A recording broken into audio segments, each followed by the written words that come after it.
Hello students. कई बार मुझे कुछ स्टूडेंट्स के कमेंट्स आते हैं या मैसेजेस आते हैं। वो ये पूछते हैं कि हमें CSIR के लिए आप डिक्टेशन दीजिए, या उनका कोई और एग्ज़ाम है एम्स का, या कोई और पर्टिकुलर एग्ज़ाम है। तो जैसा कि मैंने पहले अपनी कई वीडियोस में कहा है कि स्किल टेस्ट का कभी भी कोई सिलेबस नहीं होता और आपको कहीं से भी दिया जा सकता है। तो इसलिए एज ए स्टेनोग्राफी कैंडिडेट हमें चाहिए कि हम अपनी कॉम्पिटेंसी को बढ़ाते रहें, इन द सेंस कि हम अपनी पहले सर कैलाश चंद्र मैगज़ीन में अपनी प्रोफिशिएंसी करें, उसमें एक्यूरेसी अच्छी करें, फिर हम प्रोग्रेसिव मैगज़ीन करें और डिफरेंट तरह के पैसेजेस करते रहें और अपनी जो मिस्टेक्स आती हैं उस पर काम करते रहें। तो जितना हम मेहनत करेंगे अपनी मिस्टेक्स के ऊपर, उतना ही हमारी एक्यूरेसी में इम्प्रूवमेंट होगा। इसलिए ये सोचना कि हम पर्टिकुलर एग्ज़ाम के लिए कोई अलग से डिक्टेशन हो, ऐसा नहीं होता। और नॉर्मली मैं ये कहना चाहूँगा कि SSC को ही एक बेंचमार्क मान लेते हैं, और CSI हो और CSIR की कुछ जो भी वैकेंसीज निकली हैं या एम्स की जो वैकेंसी निकलती हैं, ये सब ऑलमोस्ट हम कह सकते हैं कि SSC के बराबर ही स्टैंडर्ड के पैसेजेस को देती हैं। तो अगर हमारी एक्यूरेसी नॉर्मल पैसेजेस में अच्छी है तो हमें चिंता की कोई बात नहीं। इसलिए आप जहाँ भी हैं, जितनी भी स्पीड पर हैं, आप अपनी एक्यूरेसी को बढ़ाइए। और डेली जब आप ट्रांसक्रिप्शन करते हैं अनसीन पैसेजेस की कंप्यूटर पे और अपनी मिस्टेक्स पे काम करते हैं, तो कुछ समय के बाद आपकी स्पीड भी बढ़ती है। तो स्पीड पर जल्दी से उम्मीद मत करिए, फोकस मत रखिए, एक्यूरेसी पे ज़रूर आपको काम करना है। तो यही मैं कहना चाहता हूँ, इसलिए मैंने अलग से आपको डिफरेंट स्पीड की मैं अभी डिक्टेशंस भेज रहा हूँ। जिस कैंडिडेट को जैसे सूट करती है वैसे वो कर सकता है। Hello students, please be ready for dictation of transcription number 317 from sir Kailash Chandra magazine. 5 seconds to go.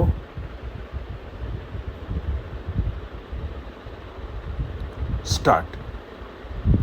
Sir, I will now come to the great lacunae or drawbacks in this scheme of tax on dividends, because it has to be considered only on the paid up capital. Sir, many concerns are undercapitalized. Many concerns have 10 times more in the reserves than in the capital, or even 20 times more, and the price of equity shares is governed by the reserves and capital. The same thing is seen in the case of the banking companies, where they are called own funds. So whether it is capital or whether it is reserves, I think, sir, they should be treated on par. I do not know why the finance minister has taken this attitude of not taking the paid up capital and reserves together. On the basis of having the paid up capital and reserves together, he would have made the slabs narrower than what they are today. Today, the slabs are 6% to 10%, and 10% to 18%, and over 18%. If he had taken both items together, then the slabs would have been narrower, but that is ultimately the scientific structure, in my opinion, for levying taxes on dividends. After having taken this step, I would request him to do one more thing. If people make an application for converting reserves into capital, permission should be given very generously. There should be no hindrance in the way of companies converting their reserves into capital. Such a change would serve the purpose that we have in view, because once the reserves are converted into capital, they will be used only for expansion, for renovation, and for reconditioning. They will be used in a manner which will serve the cause of the country, because if the capital is to be reduced subsequently, then permission or sanction of the government is required. Therefore, sir, I suggest that ultimately return should be calculated on paid up capital and reserves put together, and this is more scientific. Sir, let us see what good will be achieved by this tax on dividends. Either people will pay taxes on dividends, or they will plow back the profits into industry, and by this process, industrialization will not be retarded, but in my opinion, it will be accelerated. People will be forced to plow back their profits for fear of having to pay more. Sir, it may be said that the finance minister is very hard on industry at present, and it has been said so in many quarters, but we have to look to one concession that he has given in clause 6 regarding section 23.